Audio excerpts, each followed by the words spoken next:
সুপ্রিয় দর্শক, আসসালামু আলাইকুম। রিফা রান্নার রেসিপি থেকে সবাইকে স্বাগতম। আজ আমি আপনাদের সাথে শেয়ার করব শুধুমাত্র আটা দিয়ে তৈরি খুবই মুসমুসে একটি নাস্তার রেসিপি। এই নাস্তাটি বানিয়ে বেশ কিছুদিন সংরক্ষণ করে রেখে খেতে পারবেন। আশা করছি আমার আজকের রেসিপি আপনাদের কাছে খুবই ভালো লাগবে। তাহলে আর কথা না বাড়িয়ে চলুন রেসিপিটি একবার দেখে নেই। আজকের এই নাস্তাটি বানানোর জন্য আমি এখানে দিয়ে দিচ্ছি 2 কাপ পরিমাণে আটা। আমরা রেগুলার যে রুটি বানাই সে আটাটাই আমি এখানে নিয়েছি।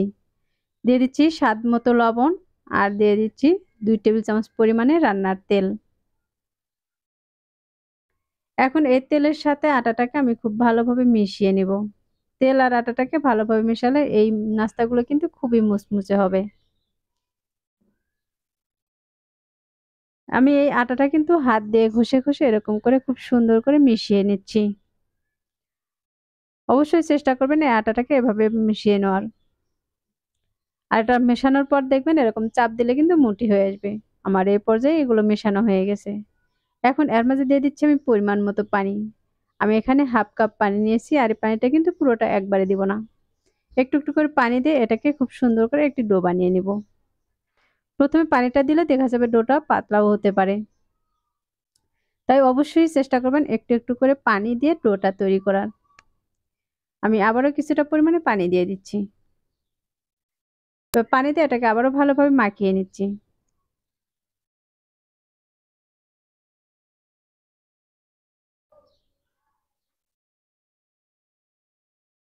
আমরা রেগুলার যে রুটি বা পরোটা বানাই সেরকম করে আমি এই ডোটা তৈরি করব। ডোটা কিন্তু খুব নরম হবে না, আবার খুব শক্তও হবে না। আমার এই ডোটা মাখানো দেখে কিন্তু বুঝতে পারতেছেন এই ডোটা কতটুকু নরম হয়েছে।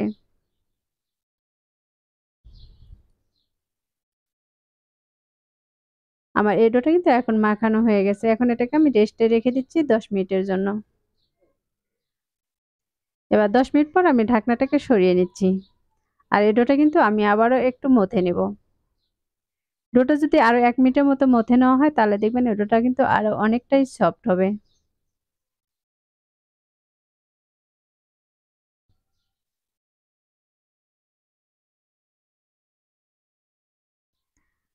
আমি এই ডোটা কিন্তু আরো 1 মিনিটের মতো মথে নিয়েছি। এখন এখান থেকে আমি ছোট ছোট করে লেচি কেটে নিব। আমি যে কয়েক পিস রুটি বানাবো সেই কয়েক পিসই কেটে নিব। এই রুটিগুলো কিন্তু আমি খুব বেশি বড় বানাবো না, আবার খুব বেশি ছোট বানাবো না। তাই মাঝারি রকম করে আমি এগুলোকে কেটে নিচ্ছি।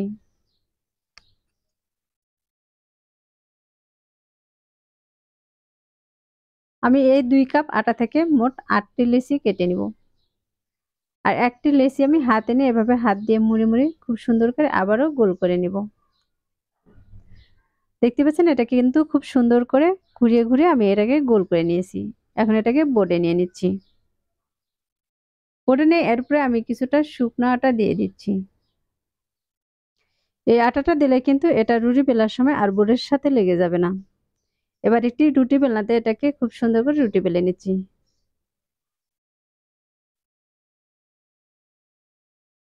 আমি এই রুটিটা কিন্তু একটু পাতলা করেই বেলে নিয়েছি। আর দেখতেই পাচ্ছেন পাতলা করে বেলার কারণে কিন্তু রুটিটা অনেকটাই বড় হয়েছে। আর এই একইভাবে কিন্তু আমি সবগুলো রুটি বেলে নিয়েছি। এখন এর উপরে আমি দিয়ে দিচ্ছি কিছুটা পরিমাণে রান্নার তেল। তেলটা রুটির চতুর্পাশে খুব সুন্দর করে হাত দিয়ে ছড়িয়ে নিচ্ছি।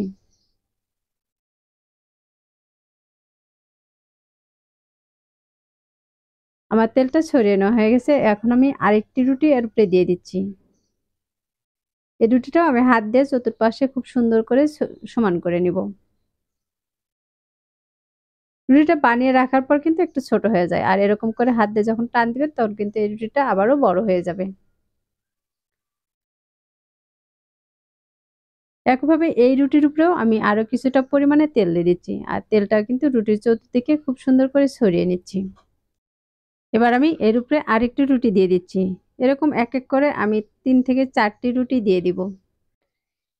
এই 4টি রুটি দিলেই কিন্তু এই রুটিটা পারফেক্ট হবে। এর চেয়ে বেশি রুটি কিন্তু আর দেওয়ার প্রয়োজন নেই। একইভাবে আমি সবগুলো রুটির উপরে কিন্তু এরকম করে তেল লাগিয়ে এর উপরে এক এক করে দিয়ে দিয়েছি। এটাকে হাত দিয়ে চেপে কিন্তু একটু বড় করে নিয়েছি। এবার রুটি বেলনাতে এটাকে আলতোভাবে বেলে আরো একটু বড় করে নিব। আমি এখানে ৪ টি রুটি দেওয়ার কারণে কিন্তু রুটিটা অনেকটা মোটা হয়েছে। যে কারণে এটাকে কিন্তু বেলে আরেকটু পাতলা করে নিচ্ছি। পাতলা করে নিলে এর লেয়ার গুলো দেখবেন খুবই সুন্দর হবে। প্রতিটা লেয়ারই কিন্তু এতটা পাতলা হবে আর কিন্তু খুবই মুচমুচে হবে। দেখতে পাচ্ছেন এই রুটিটা কিন্তু বেলে আমি অনেকটা বড় করে নিয়েছি।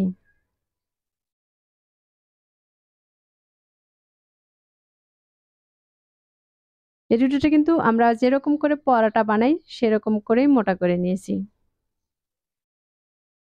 এখন এই রুটিটাকে আমি এক সাইড থেকে এভাবে কেটে নিচ্ছি।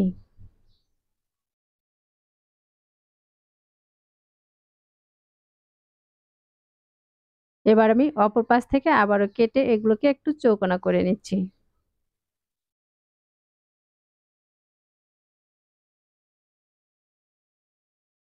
আপনারা চাইলে কিন্তু এটাকে যেকোনো স্কেল দিয়েও মাপ করে কেটে নিতে পারেন।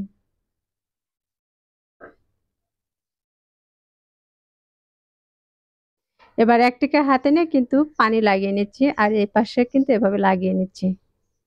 দেখতে পাচ্ছেন আমি কিন্তু দুভাবে দুপাশে উল্টিয়ে নিয়েছি। আর হাত দিয়ে খুব সুন্দর করে চেপে, চেপে লাগিয়ে নিয়েছি। তাহলে কিন্তু এটা ভাজার পর আর খুলে যাবে না। আর এই পিঠার ভাঁজটা আমি কিভাবে দেখিয়ে দিচ্ছি, এটা কিন্তু আপনাদের দেখে বুঝে নিতে হবে। আসলে এটা কিন্তু বলে বোঝানোর কিছু নেই। এই ভাঁজটা দেওয়া কিন্তু খুবই সহজ। প্রথমে এক পাশ থেকে এরকম করে ভাঁজ দিয়ে নিয়ে একটু হাত দিয়ে চেপে নিতে হবে। তারপরে কিন্তু অপর পাশ থেকে আবার এরকম করে ভাঁজ দিয়ে নিতে হবে। এভাবে ভাঁজ দিয়ে এই পিঠাগুলো বানালে কিন্তু দেখতেও সুন্দর লাগবে আর এগুলো খেতেও কিন্তু অনেকটাই ভালো লাগে। আর এই পিঠাগুলো বানিয়ে কিন্তু ১ সপ্তাহেরও বেশি সংরক্ষণ করে রেখে খেতে পারবেন।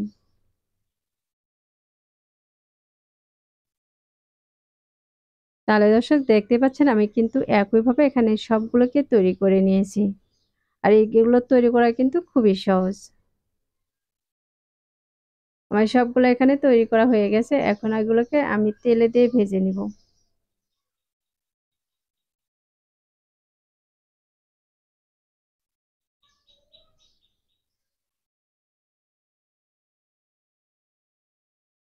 তার জন্য চুলায় একটি ফ্রাই প্যানে তেল দিয়ে তেলটাকে গরম করে নিয়েছি। এখন এই গরম তেলের মাঝে আমি এক এক করে দিয়ে দিচ্ছি।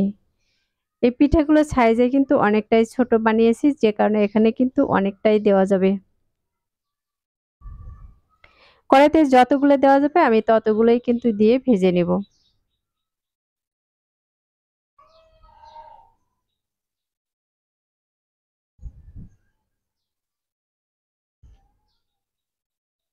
আমি বেশ কিছুটা দিয়ে দিয়েছি আর এগুলোর গায়ে যখন একপাশে একটু কালার চলে আসবে তখন এগুলোকে উল্টিয়ে নিব। এগুলো তেলে দেওয়ার সাথে সাথে দেখেন কতটুকু ফুলে উঠেছে।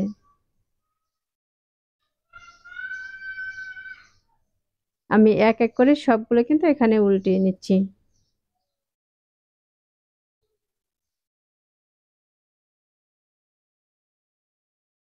এই পিঠাগুলোকে প্রায় আমি ৩ থেকে ৪ মিনিটের মতো ভেজে নেব। আর এর মাঝে কিন্তু বেশ কয়েকবার উল্টে পাল্টে এগুলোকে ভেজে নিতে হবে।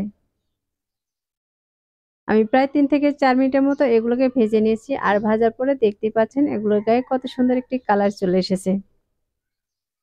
দুপাশে কিন্তু এরকম লাল গোল্ডেন কালার করে ভেজে নিতে হবে। এখন এখান থেকে আমি কিছুটা দেখিয়ে দিচ্ছি এটা কতটুকু লাল করে আমি ভেজে নিয়েছি। আমার ভাজা হয়ে গেছে এগুলোকে আমি একটি ছাঁকনি দিয়ে তেল ঝরিয়ে উঠিয়ে নিচ্ছি।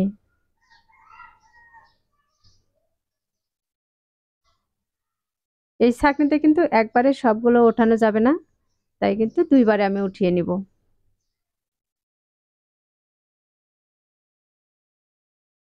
আর এই একইভাবে কিন্তু সবগুলো পিঠে আমি ভেজে উঠিয়ে নিব। তাহলে দর্শক দেখতেই পাচ্ছেন আমি কিন্তু এখানে সবগুলোকে ভেজে উঠিয়ে নিয়েছি। আর উঠানোর পর দেখতেই পাচ্ছেন কত সুন্দর একটি কালার চলে এসেছে। আর পিঠাগুলো দেখতেই কিন্তু মাশাআল্লাহ অনেক সুন্দর হয়েছে। আর এখান থেকে কিন্তু আমি একটিকে ভেঙেও দেখিয়ে দিচ্ছি এটা কতটুকু মুড়মুড়ে হয়েছে। এটা ভাঙার পর দেখে কিন্তু বুঝতে পারতেছেন এই পিঠাটা কতটুকু মুড়মুড়েছে যা হাত দিয়ে চাপ দিলে কিন্তু একদম ভেঙে গুঁড়া হয়ে যাচ্ছে।